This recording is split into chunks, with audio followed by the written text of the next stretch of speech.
All right, students, welcome back, my crawlers. For those of you who don't know, I've used that in a couple videos recently. That's a reference to Dungeon Crawler Carl. We're going to look at the average value of a function. This is a little complicated to derive, but it's worth seeing, so we're going to derive it. We're going to do it with an example, though. Let's say Patty is taking Calculus 1. Patty's last four quiz scores are 90%, 90%, 40%, and 30%. So that's like n equals 4. And if we're doing the average quiz scores for Patty, we add all the scores up and divide by the total number. And if we add up 90, 90, 40, and 30, we get 270 divided by 4 is 67.5%.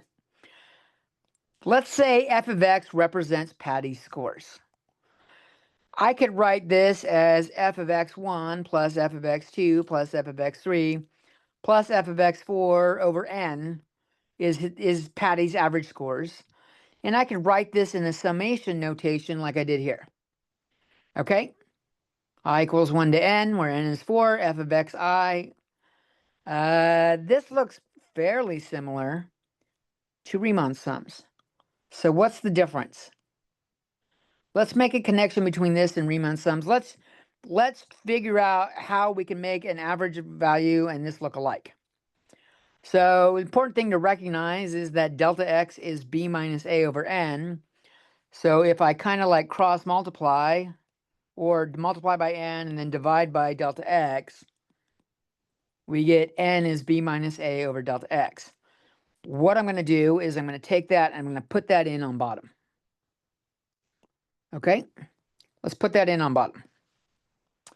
Then we multiply to clean it up. We multiply top and bottom by delta x over b minus a. We don't like complex fractions, so we clean it up. And we had it divided on there, so I have it on the outside over here as well. That the bottom here cancels. I can move the delta x in. It doesn't have an I in it, so I can move it in. And now this looks a lot like, look at this, we're really close. I equals 1 to n f of xi delta x. I equals 1 to f of xi delta x. All we're missing is the limit. Let's throw a limit on this bad boy. And we can do that if f of, and we should do this if f of x is a continuous function. Grades aren't. He had discrete points on the graph kind of thing. He doesn't, but f of x here is like a curve rather than a discrete function. Discrete means it's not continuous. There's little points here and there. We do the limit, and if we do the limit's on the outside, but b minus a doesn't have an n in it, so we can move that outside. And now we got it looking like what we have up there. We have that looking like this, but what is the Riemann sum equal to? The Riemann sum is equal to a to b f of x dx on a definite integral. So that's what we're going to substitute that in. And so we say the average value of a function f of x is 1 over b minus a for the integral from a to b of f of x dx. I've got an example. We'll do it pictorially as well. I think you'll get a better feel for what's going on, what the hell it's talking about here. We're going to find f average for f of x equals x plus 3 over the intervals 0 to 4. And so I copied the equation down. I substituted in what b and a are, 0 and 4, and I substituted in f of x for x plus 3. Now we got a picture. Here's the picture. We've got two regions. All right, we got two regions. We got A1 is the top triangle. And notice that is 4 wide and 4 tall. So 1/2 4 times 4. That's what we're going to get there.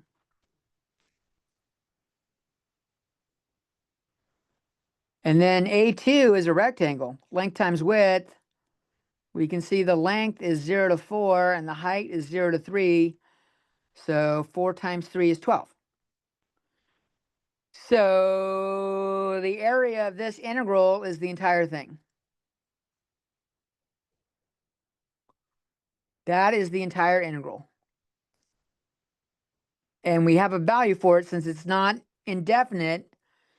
It doesn't have a plus c. It's very, very fixed. We got finite stuff. We work that out, we get 5. So what the hell does this mean? What does the average value of the function f of x mean when we say it's 5? Check this out. What if I drew a line at 5? F is 5, right here. Now, part of my integral is above it. This part of my integral is above it. This part is above it. So if I take that, you'll notice this is a height of 2, a width of 2. That's a height of 2 and a width of 2 as well, which means this triangle fits in perfectly right there.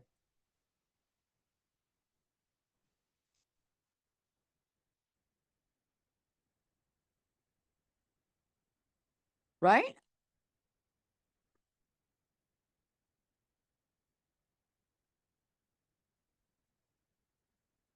That triangle fits in perfectly right there. Rather do that. There we go. And now it looks like I just have f is 5, and this is doing the same thing as doing the area is 5. So it's like having an average value of 5. That's what it's doing. Whenever we do the average value of a function, what we're doing is, no matter how fucked up the graph looks like, if we calculate the average value,